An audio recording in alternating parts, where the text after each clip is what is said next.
You are 3 days old, and you are already hiding for your life. Your legs are folded beneath you in tall grass. Your spots break up your outline, scattering it into something that doesn't look like an animal at all. Your mother has walked away on purpose, because right now, your only defense is being invisible. You do not move. You barely breathe. Somewhere out there, something is watching the forest, and you cannot see it yet, but it can already see you. This is the beginning of life as a chital deer, one of the most heavily hunted animals on the planet. And its greatest danger isn't a threat it can spot and outrun. It's a threat that has evolved to disappear, to camouflage itself, to become nearly undetectable. A chital fawn spends its first weeks of life doing almost nothing at all. It lies still in cover while its mother feeds at a distance, returning only to nurse. This isn't neglect, it's strategy. A newborn fawn can't outrun a leopard. It can't outlast a pack of dhole. And it definitely can't win a fight with anything in an Indian forest. So evolution gave it a different weapon instead: stillness, and a coat covered in white spots that mimic dappled light falling through leaves. For a while, that's enough. Predators hunt by sight and by movement, and a motionless, spotted fawn in broken shade is remarkably hard to find. But stillness only buys time. Eventually, every fawn has to stand, start moving, and join the herd. And that's when a much stranger problem reveals itself, one that has nothing to do with how well the deer can hide, and everything to do with how the deer sees. Here's the twist almost nobody expects. Chital deer, like most hoofed mammals, are dichromats. Their eyes carry only 2 types of color receptors instead of 3. They see blues and greens just fine, but reds and oranges, those collapse into the same muddy shade as the green all around them. To a deer, there's no such thing as orange. There's only not blue, not green. A color that barely registers as different from the leaves at all. Now think about what that means for the animal hunting it. A tiger is, by any human measure, an enormous, bright orange predator with bold black stripes moving through a green forest. To us, it should be one of the most visible animals alive. And yet, tigers have been ambush hunting deer successfully for hundreds of thousands of years. So, how?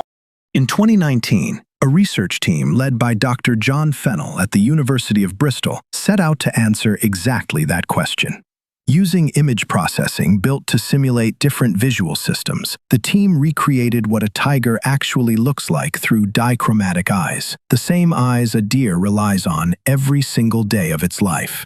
And the result was almost unsettling. Under dichromatic vision, the tiger's orange coat doesn't stand out from the forest at all. It reads as just another shade of green-brown. The black stripes do exactly what stripes are supposed to do: break up the outline of the animal's body against scattered light and shadow. To human eyes, a tiger in tall grass looks obvious. To the eyes of the animal it's hunting, it has already disappeared. Fennell's team put it plainly in their published findings. There was little evolutionary benefit for tigers to become green, because the eyes evaluating that color could never tell the difference between green and orange anyway. Camouflage doesn't have to fool every observer. It only has to fool the one doing the looking. So a young chital walking into a clearing isn't just hoping a predator isn't there. It's relying on a visual system that is, by design, unable to detect the exact color its biggest threat is made of. The spots that kept it alive as a fawn are a defense against being seen. But this is a defense with nothing to react to. A threat it isn't even equipped to notice until it's already far too close. And for a huge number of chital fawns, that's exactly how the story ends. Estimates from field studies on hoofed prey species suggest that in high predation environments, less than half of all fawns survive their first year of life. Tigers, leopards, dhole, and pythons all draw from the same population. A fawn that makes it through its first 12 months has already beaten odds most animals never have to face.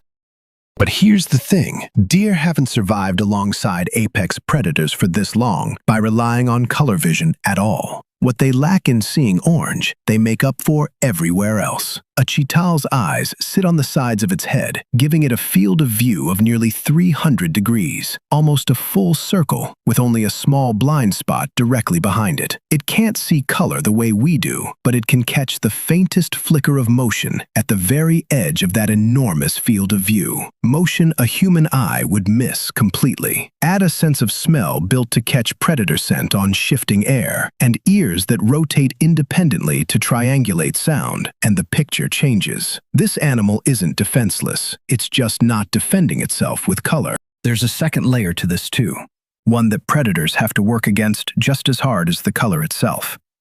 The herd. A single cheetah scanning the tree line has one set of eyes, one nose, one pair of ears. A herd of 30 has 30 of each, all pointed in different directions, all tuned to different senses. The animal that survives long enough to reach adulthood usually isn't the one with the sharpest instincts. It's the one that never strays far enough from the group to be caught alone. This is the real arms race being fought in these forests. Not a war over who can see better, a war over who can compensate for what they can't see at all. Tigers evolved a coat that hides them from a visual system they hold no advantage over because, and here's the strangest part, tigers are dichromats too. A tiger cannot see its own orange coat as anything other than another shade of the forest. Neither predator nor prey has ever actually seen the color that decides whether the deer lives or dies. The camouflage exists entirely in a shade neither animal can perceive as unusual. It only works because of what the deer's eyes were built to miss. For the fawn that survives its first year, none of that really changes. It will spend the rest of its life walking into clearings it can never fully assess, trusting motion, scent, sound, and the number of eyes around it, over a color sense that was never built to catch the one predator most likely to end its life. It will never know, not in any way we'd recognize as knowing, that the orange shape in the grass was ever there at all. You were 3 days old, hidden in the grass, invisible because you weren't moving. Now you're grown, standing in a clearing, invisible for the opposite reason, because the thing hunting you was never orange to you in the first place. Some threats, you survive by hiding from what you can see. Others, you survive without ever being able to see them at all. Subscribe and like so I can buy more catnip and treats. Also, watch some more of my videos. Catch you later.